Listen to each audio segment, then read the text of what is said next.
The spacecraft Odyssey 1 is on a long voyage toward Titan, one of Saturn's moons, where the crew has been assigned to gather natural resources for Earth. The mission is long and demanding, and because the journey lasts for several years, most of the time the crew remains in hibernation. They are scheduled to wake only once every 90 days to perform system checks, carry out maintenance work, confirm the ship's course, and communicate with Earth. This routine is designed to preserve their energy and mental stability during the long trip. After about 9 months into the mission, John slowly regains consciousness as the ship's systems carefully bring him out of his deep sleep, guiding him back into awareness. You are emerging from deep hibernation. As he wakes up, the onboard AI begins issuing its usual alerts in a calm and steady voice, explaining that the hibernation medication can leave people feeling confused, weak, and slightly unwell for a short period of time. John immediately starts experiencing this effect, as his body feels heavy and unresponsive, and he struggles to walk properly. His movements are slow and uncertain. Captain Franks soon walks by and notices his condition, but instead of showing concern, he firmly instructs John to pull himself together and begin his duties without delay. John tries to steady himself and regain control of his body. After taking a short shower to clear his head, he joins Franks and Nash to begin inspecting the ship's systems. Shit, shower, shave, come on, shake a leg. During their routine check, they receive a standard message from Earth that includes holiday greetings and a brief discussion about their mission progress. The message is warm but professional, reminding them that they must complete their scheduled psychological evaluations as part of protocol. John also takes a moment to check his personal messages, hoping to find something from home, but he finds nothing waiting for him. This leaves him quietly disappointed, though he does not openly express it. We'd like you to run some routine equipment checks and then back to sleep. While continuing his work, John begins thinking about his girlfriend Zoe and the time they spent together before the mission. These thoughts linger in his mind and follow him into his psychological assessment. When he is asked what he misses most, he gives a simple answer, saying that he misses fresh air. The interview ends almost immediately after his response. Later on, he admits to Nash that he has forgotten Zoe's last name, which unsettles him more than he expected. Nash reassures him that this kind of memory confusion is normal after long periods of hibernation, and he mentions that he also struggles with headaches and similar side effects. What is the thing you miss most about Fresh home? air. As John continues his maintenance tasks, he recalls the moment he first met Zoe at a party. He focuses on the details of that memory, and gradually it helps him recover her last name. This small success makes him feel more stable and more like himself again. Once their shift is complete, the crew sends a report back to Earth confirming that all systems are functioning normally. With their duties finished, they return to their hibernation pods, calmly saying goodbye to the team on Earth as they prepare to sleep for another 90-day cycle. Let me introduce you to Zoe Morgan. And we'll speak to you again in another 90 days. Over and out. As John begins to fall asleep again, his thoughts drift back to Zoe. He remembers seeing her for a second time during a presentation about the Titan mission. The presentation had explained that the ship would perform a slingshot maneuver around Jupiter to gain speed toward Titan more efficiently. It also described how the mission aimed to collect resources that could be converted into clean energy and help repair environmental damage on Earth. These memories blend together as he slips back into hibernation. We'll borrow a small chunk of Jupiter's orbital velocity. In the next cycle, John wakes up again and goes through the same familiar effects and procedures. He focuses on keeping his body in good condition by eating properly and exercising on a stationary cycle while watching a video of a forest, imagining that he is actually there. The simulation gives him brief calm and comfort. Later, while working, he suddenly hears a voice calling his name. The sound feels real and close, so he follows it through the ship, but he finds nothing. You have reached 10 miles. Congratulations. Without warning, the vessel begins to shake violently. Lights flicker, and the AI issues an emergency warning. Screws loosen from the ceiling and fall around him, and one panel becomes unstable. As John reaches to secure it, the panel breaks free and strikes him in the head, causing him to lose consciousness instantly. While unconscious, John dreams of Zoe. In the dream, she appears upset and is crying, though he does not understand why. The image feels intense and emotional. When he wakes, Franks and Nash are beside him, checking his condition. Still disoriented, John asks what happened. They explain they do not know what caused the disturbance, especially since John was the only crew member awake, leaving them with no clear explanation. That's what we're trying to figure out. You were the only one awake when it happened. John climbs up to the ceiling and carefully inspects the area where the panel had fallen. As he looks closer, he finds that the internal systems around it are badly damaged, with loose wiring and broken components clearly visible. The damage seems more serious than he first expected. The crew then checks the external camera feeds from the past few hours and notices that there is also damage on the outer hull. However, they are unable to find any recorded impact event that could explain it, and Earth has not sent any error warnings or alerts. After restarting the power systems, everything appears to function normally again, which makes the situation even more confusing. Here when I heard the impact, and then the panel flew off. Hits me in the head. Frank suggests that they continue inspecting the damage and decide to check the ship personally. Meanwhile, John prepares a report and sends it back to Houston, carefully describing everything that has happened. While recording the message, he recalls another memory of Zoe at a cafe where she helped him complete a difficult video game level. Afterward, they spent a long time talking and enjoying each other's company. He also remembers that she told him she was close with her family, and in return, he explained that he had no contact with his family and that he was an only child, which was one of the reasons he had been accepted for the Titan mission. I've always been a loner. Only child syndrome. Back in the present, Frank states that since all systems appear stable and there is no clear threat to the crew, the mission should proceed as planned. Nash disagrees and argues that it is too early to be certain and return to hibernation. Frank becomes frustrated and storms out, insisting that it was nothing serious and that there were always chances of minor collisions during a trip like this. To depart from the mission or the flight path. This causes Franks to reconsider the situation more carefully, and he suggests that structural stress may have caused a partial decompression within the ship. John rejects the idea that Zoe could be connected to the ship's problem since she was involved in its design, but Nash insists that the situation could become dangerous during the upcoming slingshot maneuver. He warns that it might even lead to an explosion that could send them into open space. John eventually gives in and agrees with Franks, saying this could be a possible explanation. Frank steps in and orders them to focus on repairs, assuming structural stress is the most likely cause, and once again reinforces that they will continue the mission unless Earth gives different instructions. Design team. You mean Zoe Morgan? While working, John keeps drifting into memories of Zoe, including the night he went to her place, where their relationship became physically intimate for the first time. The memory feels vivid and distracting. He is interrupted when Nash calls out to him and continues arguing that flying a compromised ship is too risky and that they should cancel the mission. During their discussion, the ship briefly glitches, with lights flickering and screens flashing, but the systems quickly stabilize again. Nash runs diagnostics, yet no failures appear in the results, leaving them even more puzzled by the situation. Before they can investigate further, Franks calls them to his office, asking Nash what he thinks would happen if they return to Earth, revealing that he overheard their conversation. Between what the ship is telling us and what we're seeing with our own eyes. Franks warns them that if they return to Earth and Houston later finds no real issue, they will face serious consequences, as they would be wasting a large amount of money and resources. He stresses the importance of discipline and teamwork, then sends them back to their pods to prepare for the next cycle. As John gets ready, he recalls a memory of Zoe telling him that they should keep things casual since his departure for the mission was approaching, and that it would be better for them to stay friends rather than complicate things. Such a bad idea for all kinds of reasons. Yeah, it was a bad idea.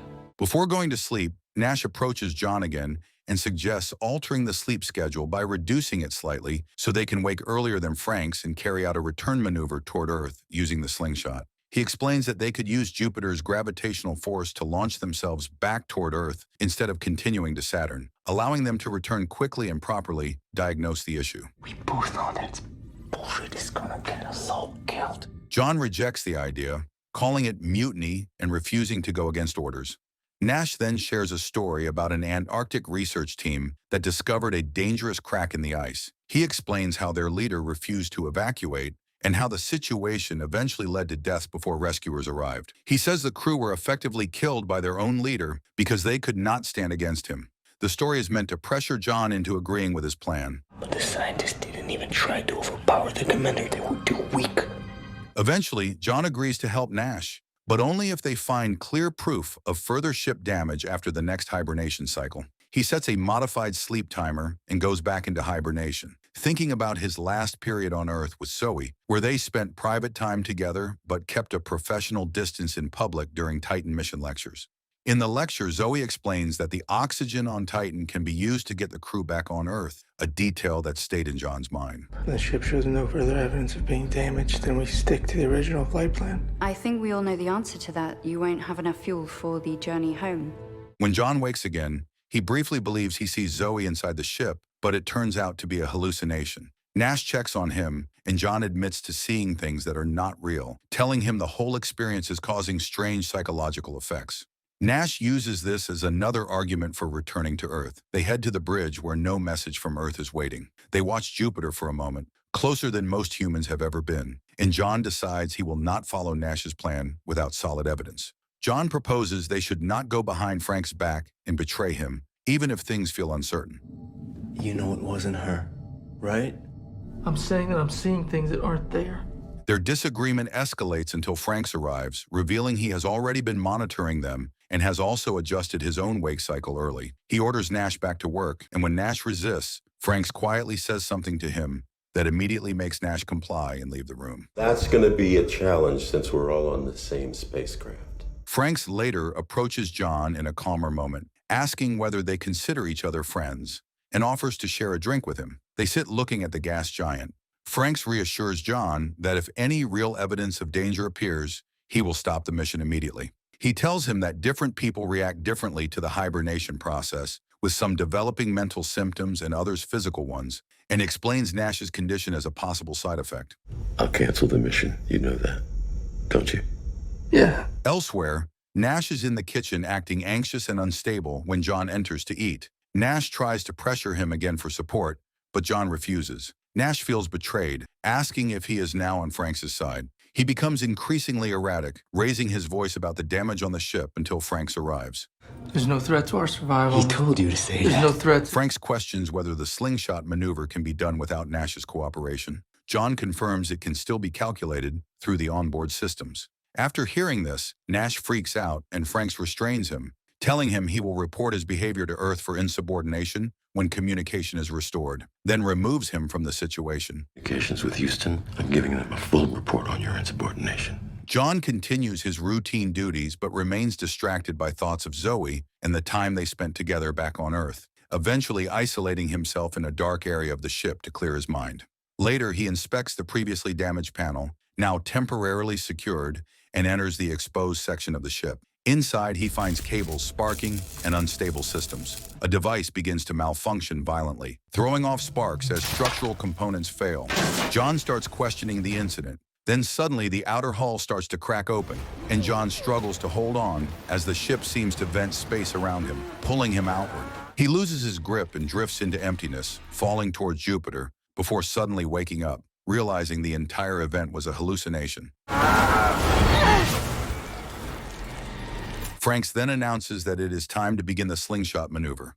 Nash appears again and pleads with John not to proceed, but John ignores him and heads to the bridge. Nash grows more angry as they walk. During the journey, John thinks back to a conversation with Zoe about moths being drawn to light and how survival instincts can sometimes be self-destructive. At the control station, Franks and John prepare the maneuver, while Nash is only allowed to observe, restrained and visibly distressed as the ship hums with rising tension. Flying into the light is a survival instinct. After calculations and system checks to ensure everything is working correctly, they activate the engines and the ship begins its swing around Jupiter. During the maneuver, the ship starts tweaking, and the AI reports a system overload, but Franks instructs John to continue. Deep within the damaged section of the ship, components continue sparking as the vessel shakes under extreme forces, metal groaning under pressure. Nash stayed quiet with no power to make the decision, watching the readings without speaking. Eventually, the slingshot completes successfully, and John triggers the final command that stabilizes the ship. The system confirms they are on the right course toward Titan, though the warning signals still linger in the background. Entering Jupiter's orbit in 30 seconds. Slingshot maneuver accomplished.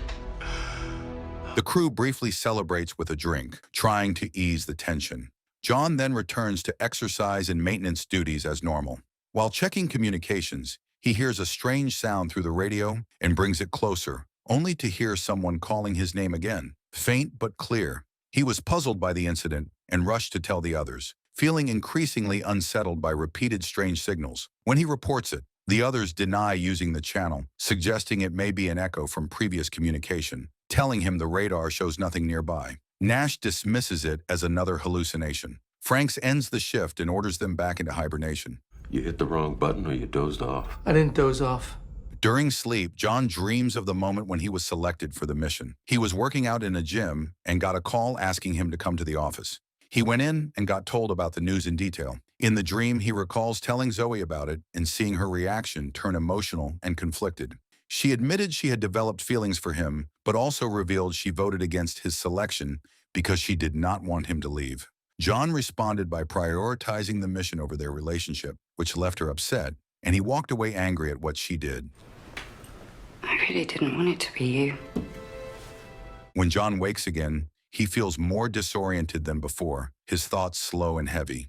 He moves out of the pod and falls on the ground, struggling to regain balance. He then moves through the ship, trying to steady himself by running a few miles. Suddenly, he sees Zoe nearby and follows her, repeatedly telling himself she is not real, and it was all in his head, but the image feels too real. Oh, Zoe. It's just in your head. It's just in your head. As he was running after her, Frank stops him and informs him that Nash has discovered something unusual in the reactor area and needs assistance immediately. Franks also expresses concern about John's mental state, but John reacts angrily, blaming the hibernation process for his condition before quickly regaining control and insisting he is fine. Franks reminds him again that Zoe is not physically present on the ship, which makes John question how Franks knew about his visions. I know that. John heads to the reactor and meets Nash in the reactor section, where Nash reports abnormal increases in reactor output that are currently minor, but could become dangerous enough to threaten the mission. The readings are unstable and fluctuating in a way that should not be happening. Nash admits he is not feeling well and asks John to verify his calculations before presenting them. John uses the moment to question Nash about how Franks knew about his hallucinations, suggesting that he must be the one who told him. Nash denies telling him anything and then begins to question his own memory, admitting he cannot recall basic details about his family or past. Nash breaks down crying, saying he does not know who he is anymore and that the mission is affecting him in a severe way.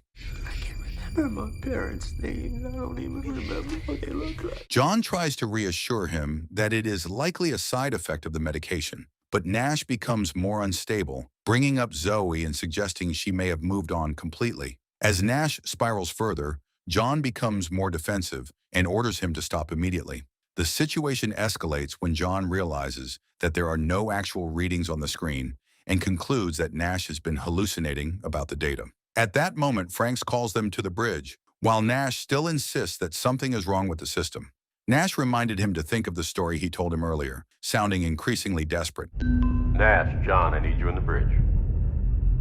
Franks brings up the system displays and confirms there is a critical error that must be fixed before they can safely reach Titan. He explains that a low-level command was sent to the reactor on purpose, causing the malfunction. The most recent login trace points to John, but John denies it, saying it was not him and insists he never accessed the system. Frank suspects Nash may have used John's credentials since he gave him access to set up his wake-up cycle earlier in hibernation. Nash argues that it was not him, explaining that he barely remembers his own name, let alone John's password or system details. Suddenly, Franks draws a gun, telling them he was now going to be in control and needed time to think this through, and orders them back into hibernation immediately. Command to the reactor subsystem, which is causing these power abnormalities. I'd rather be shot than go into hibernation.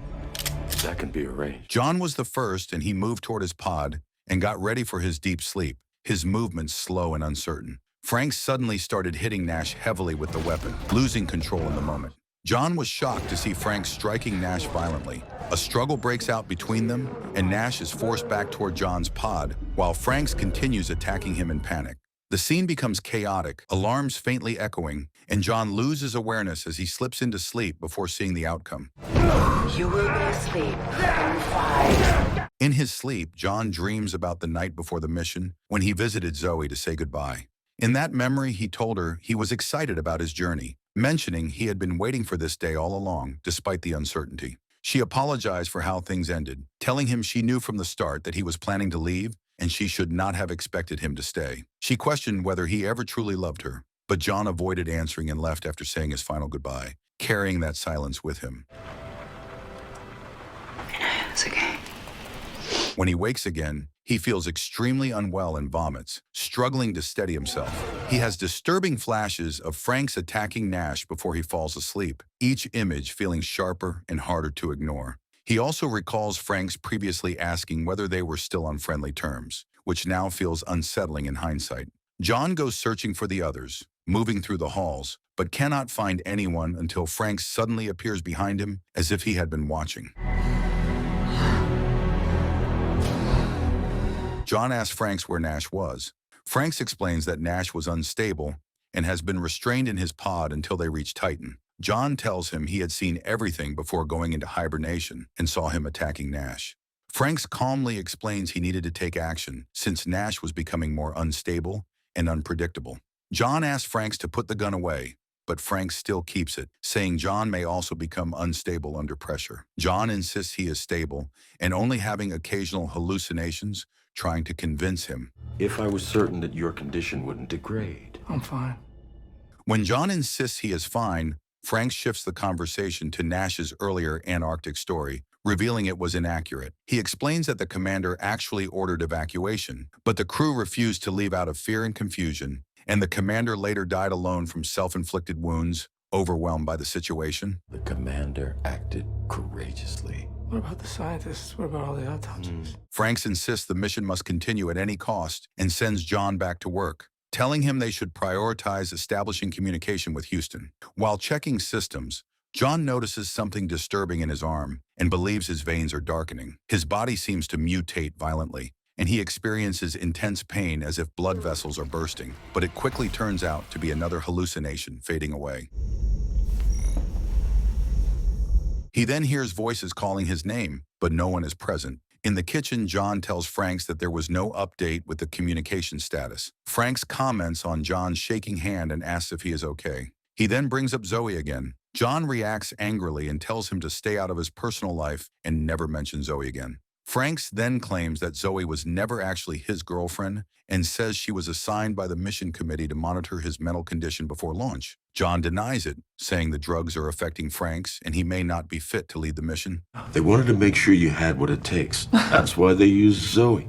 John becomes confused and unsettled as Franks describes past encounters between them in exact detail, trying to prove that their relationship was not a coincidence, but a carefully planned part of the mission by the committee. Franks then reveals he was part of that same committee, which causes John to question everything around him. Unable to accept it, John leaves to work on radio maintenance while his memories of Zoe begin to feel uncertain and unstable. His mind keeps returning to how they met and spent time together, and he cannot bear the thought of it all being a lie. Zoe Moore. Zoe told us everything.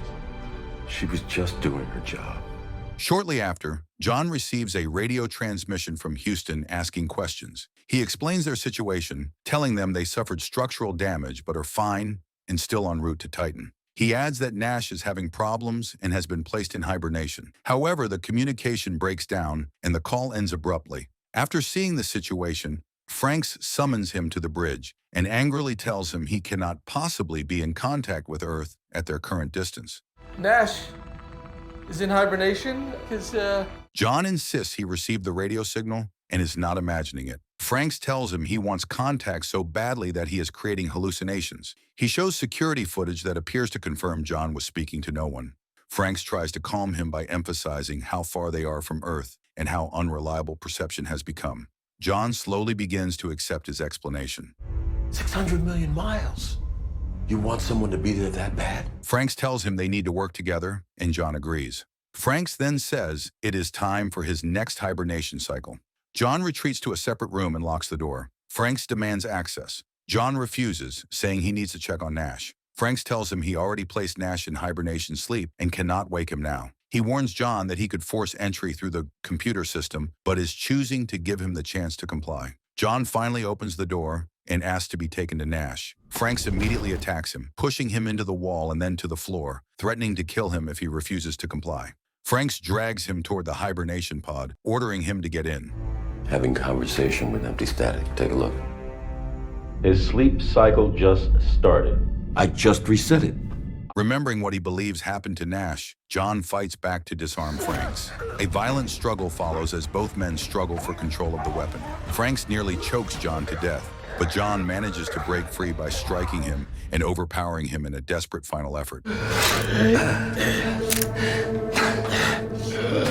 John manages to take the gun from Franks and demands to know where Nash is, but Franks only laughs and refuses to answer him. John begins to feel overwhelmed as he moves through the ship, with fragmented memories and Frank's presence blending into his perception. He becomes increasingly disoriented, unsure of what is real, while Franks uses the moment to attack him again.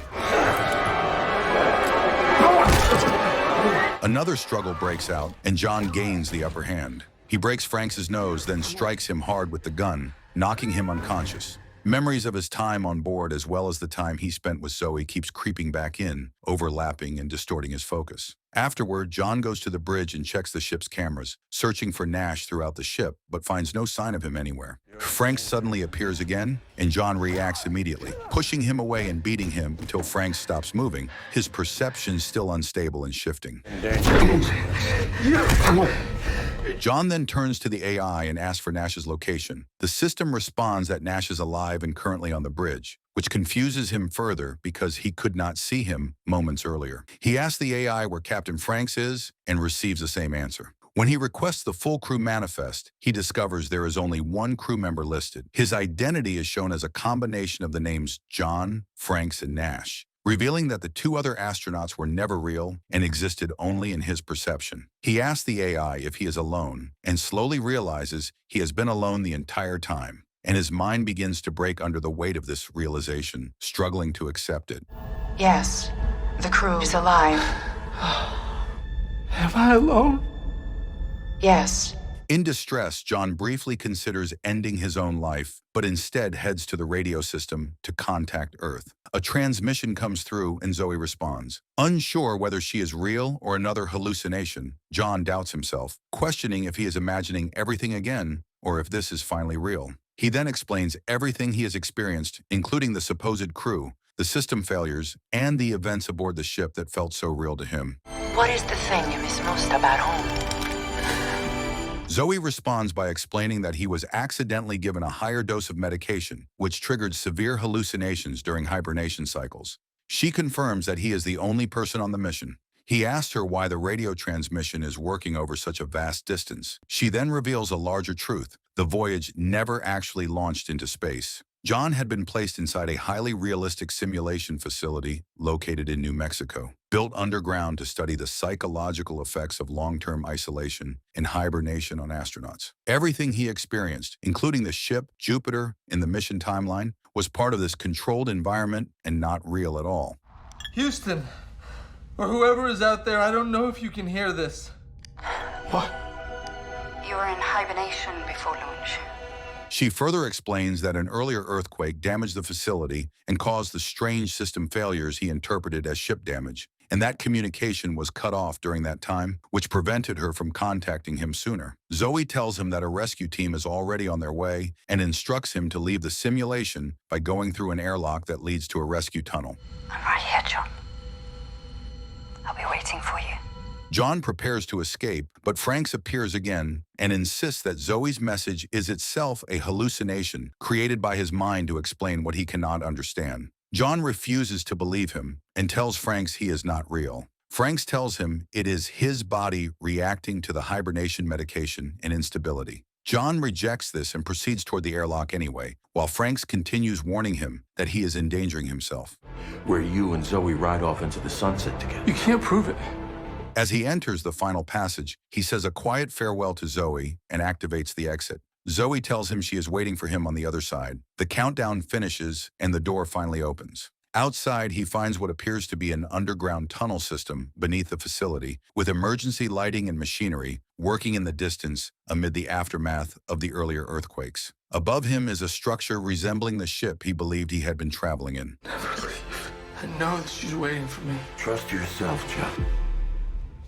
The environment begins to shake as rescue activity intensifies, with drilling and mechanical movement echoing through the space. John hears Zoe calling out for him and climbs a ladder, calling back to signal his position. A flickering light draws his attention, and as he touches it, he recalls a memory of a conversation about moths being drawn to light when they are in danger, believing the light will save them, even as instinct leads them toward danger. We're on our way, John!